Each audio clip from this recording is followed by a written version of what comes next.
I'm a conservative Republican, and I believe deeply in the policies of limited government, of low taxes, of a strong national defense. I believe that the family is the center of our community and of our lives, and I believe those are the right policies for our nation. But I also know that at this moment, we are confronting a domestic threat that we have never faced before, and that is a former president who is attempting to unravel the foundations of our constitutional republic. And he is aided by Republican leaders and elected officials who've made themselves willing hostages to this dangerous and irrational man. Now, some in my party are embracing former President Trump. And even after all we've seen, they're enabling his lies. Many others are urging that we not confront Donald Trump, that we look away. And that is certainly the easier path. One need only look at the threats that are facing the witnesses who've come before the January 6th committee to understand the nature and the magnitude of that threat. But to argue that the threat posed by Donald Trump can be ignored is to cast aside the responsibility that every citizen, every one of us bears to perpetuate the republic. We must not do that, and we cannot do that.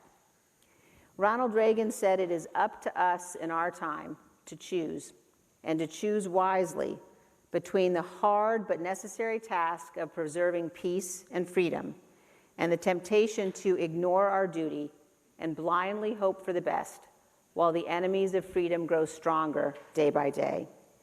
No party and no people and no nation can defend and perpetuate a constitutional republic if they accept a leader who's gone to war with the rule of law, with the democratic process, or with the peaceful transition of power, with the Constitution itself. As the full picture is coming into view with the January 6th committee, it has become clear that the efforts Donald Trump oversaw and engaged in were even more chilling and more threatening than we could have imagined. As we have shown, Donald Trump attempted to overturn the presidential election. He attempted to stay in office and to prevent the peaceful transfer of presidential power. He summoned a mob to Washington. He knew they were armed on January 6th. He knew they were angry. And he directed the violent mob to march on the Capitol in order to delay or prevent completely the counting of electoral votes. He attempted to go there with them.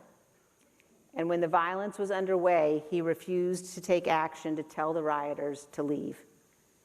Instead, he incited further violence by tweeting that the Vice President, Mike Pence, was a coward. He said, quote, "Mike deserves it."